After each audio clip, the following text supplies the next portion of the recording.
Moving to a new country can be nerve-wracking, whether it's by choice or due to circumstances. It's a complicated process arising feelings of both excitement and nervousness, which can be attributed to the uncertainty and unfamiliarity of the new life.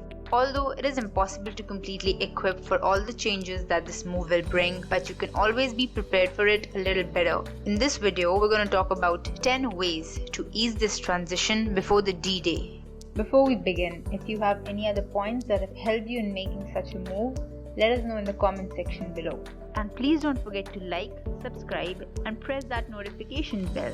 The first way is to buy electrical outlet plug. Did you know there are at least 15 different types of plugs and wall outlets in use around the world? You don't want to land in a new country only to find out that you can't use your laptop or charge your phone or any of the other electronic devices that you carried along. So find out what kind of plugs and sockets are in use in the country where you're moving to and buy at least 2 adapter plugs. Additionally, the voltage also differs in different parts of the world. So don't forget to carry along a voltage converter to prevent your electronics from frying.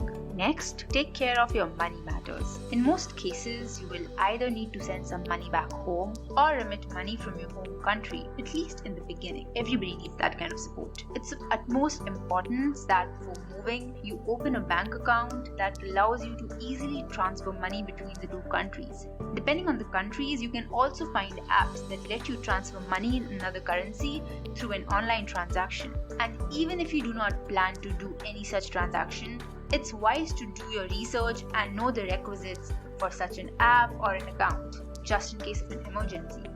Another important thing to figure out is the transportation system and connectivity in the city. If you've made up your mind to move, it's safe to assume you have an idea in which city you will be living. Some cities are well connected by subways or the tube, whereas in others, having a car is a necessity sooner than later. Before moving, gather information about how well connected your city is through the public transport. In doing so, you will also figure out what to expect in terms of commuting related expenses and the driving license cost. In case you have to incur any, look for the pros and cons of each mode of travel. Next, figure out if you need to get an international driving license. If you plan to drive soon after arriving, it allows you to drive internationally for a certain period of time using your home country's license. Depending on the countries, the rules differ from left side to right side driving, so keep that in mind. Also, if you're coming from a country with similar rules, you might not have to go through the entire process of obtaining a driving license from scratch. Remember to inquire about this with the authorities responsible for issuing licenses or through their website. Tax dues. It is essential to figure out your tax obligations in both the countries. Do you have income in your home country for which you're eligible to pay taxes? If so, how do you plan to file them? It could be helpful to have this conversation with your accountant and plan your filings accordingly beforehand. Now that you'll be drawing your salary and incurring expenses in a different currency, you should also get a basic understanding of how the tax is levied over there. It's advisable to take the assistance of an accountant who can help you in filing taxes. Emergency and first aid. It is absolutely essential that you carry an emergency kit containing all the necessary medications and ointments with you. It is impossible to predict the moment when you might require it, especially in the post-COVID era, ranging from your basic fever, cough, cold, to rashes, skin allergies, multivitamins, as well as eye drops and muscle relaxers. You could have an emergency in the middle of the night, or maybe you can't call anyone for help, or maybe the drugs cost way too damn much. Don't forget to pack aloe vera gel as well.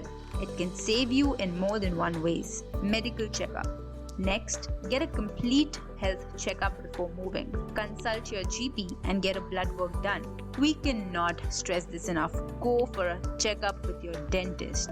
Make sure there's nothing breathing in your mouth. Take care of those cavities and wisdom teeth. Toothache is a bitch and can creep upon you at any time if you don't maintain your oral health.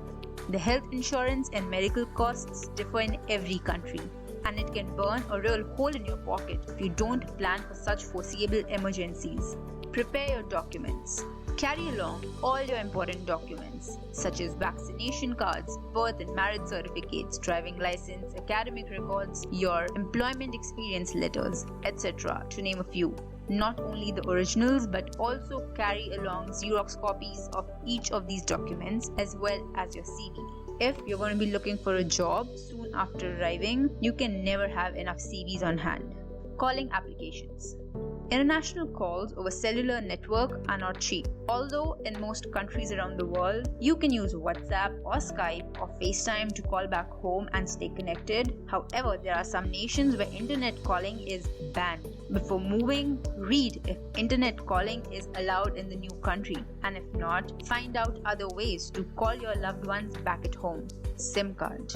Before moving, you have to decide if you want to keep your domestic number in use. In such cases, get an international roaming plan. Depending on your network provider, it may be cheaper to convert your SIM plan to a prepaid or a postpaid to use it on an international network. Fun fact, some network providers let you receive free incoming messages even outside the domestic network without activating international roaming plan. So look into that if you only need it for OTTs. You can also pick up a new SIM card from the international airport, although it will generally be costlier.